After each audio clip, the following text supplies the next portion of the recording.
এই মুহূর্তে সবথেকে বড় খবর দর্শকদের জানিয়ে রাখি, এই মুহূর্তে মুর্শিদাবাদের বিধায়ক হুমায়ুন কবির তিনি আইএসএফে যোগদান করতে চলেছেন এবং আইএসএফের পক্ষ থেকে হুমায়ুন কবিরকে স্বাগতম জানালেন এবং ওয়েলকাম জানালেন ভাঙড় বিধানসভা থেকে আইএসএফের চালতাবেড়ের বিরোধী দলনেতা।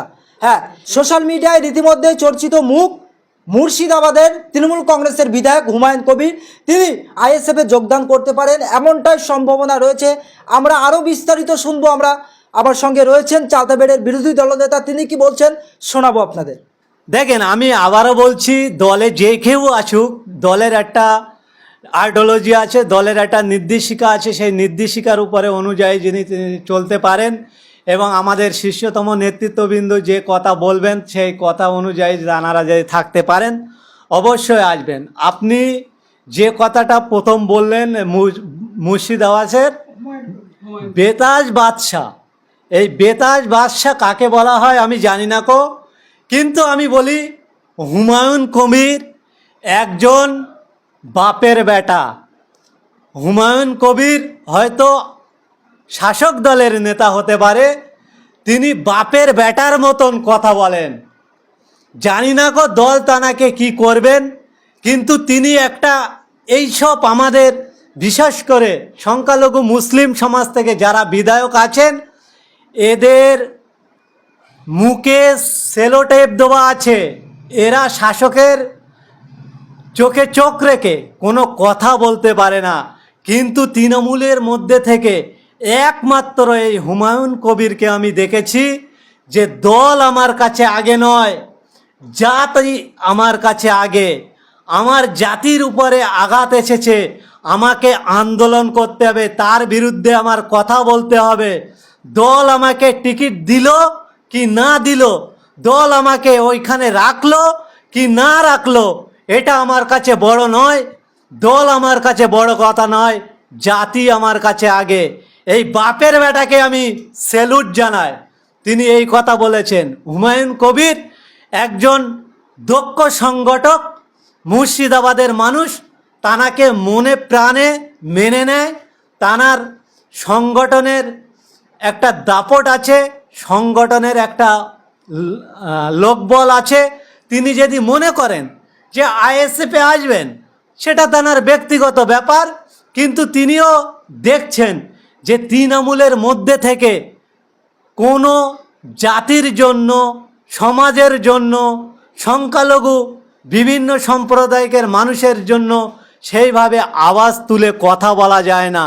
হয়তো তাই তিনি চিন্তা করছেন তিনি আইএসএফে আসবেন কি অন্য দল করবেন কি তৃণমূল করবেন, তিনি তানার সেটা ব্যক্তিগত ব্যাপার।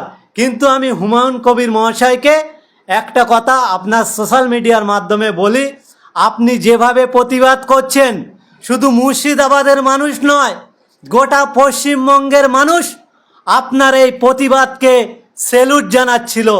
আপনি প্রতিবাদ করুন, সে শাসক দলের প্ল্যাটফর্মে থেকে করুন বা অন্য জায়গায় থেকে প্ল্যাটফর্মে করুন।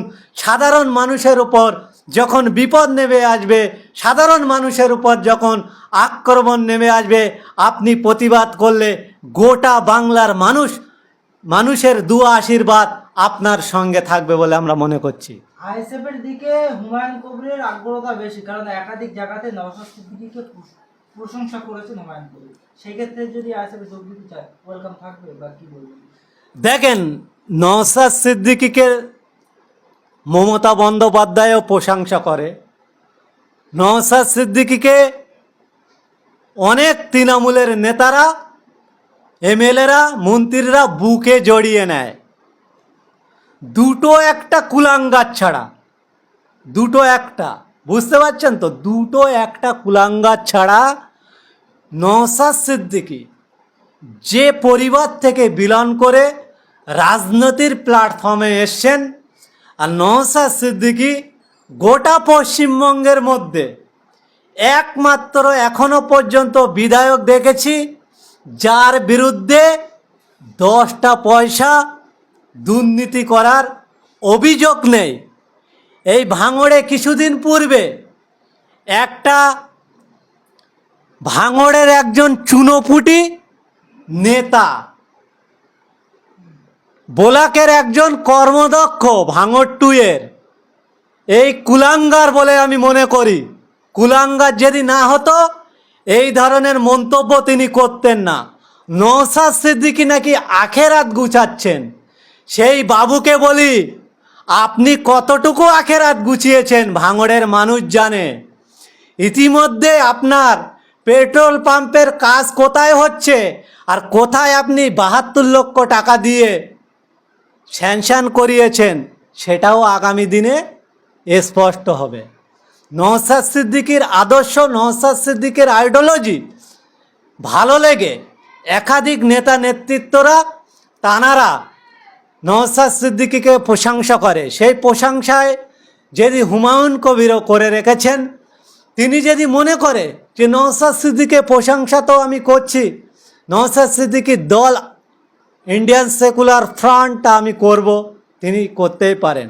আগামী দিনে যদি ওয়েলকাম জানাচ্ছেন। আগামী দিনে তিনি যদি মানুষের হয়ে কাজ করতে চান, মানুষের পাশে দাঁড়াতে চান, মানুষের হয়ে লড়াই করতে চান, তার জন্য যিনি যদি আইএসএফে তিনি যোগদান করেন, সাধারণ কর্মী হিসেবে আমি তানাকে ওয়েলকাম জানাচ্ছি। তানার প্রতিবাদীমূলক যে টেন্ডেন্সি আছে তার জন্য, সেই জন্য আগেভাগে তানাকে ওয়েলকাম জানাচ্ছি। এবং এটা তানার একজন নিজস্ব ব্যক্তিগত ব্যাপার, তিনি আইএসএফ করবেন কি না করবেন সেটা হুমায়ুন কবির মহাশয়ই ঠিক করবেন। আজকের মমতা বন্দ্যোপাধ্যায়ের সময়ে আমরা দেখেছি যে এই একটা দল থেকে অন্য দলে যাওয়া অর্থাৎ জার্সি বদলানোটা মমতা বন্দ্যোপাধ্যায়ের জামানায় যতটা দেখেছি, পশ্চিমবঙ্গের মানুষ কেন গোটা ভারতবর্ষের ইতিহাসে এমন ইউনিফর্ম চেঞ্জের সময় আমরা দেখেনি কো। আজকের আরাবুল ইসলাম যদি মনে করেন তিনি আইএসএফ করবেন, তার নিজস্ব ব্যক্তিগত স্বাধীনতা আরাবুল ইসলাম নিজেই জানেন। কিন্তু আরাবুল ইসলাম যদি মনে করেন যে তিনি দল করবেন, সেটা তেনার ব্যক্তিগত ব্যাপার। আমাদের দলের ঊর্ধ্বতম নেতৃত্ববর্গ আছে, তাদের সিদ্ধান্তের উপরে সেটা এগিয়ে যাবে। কিন্তু আইএসএফ একটা আদর্শপূর্ণ দল,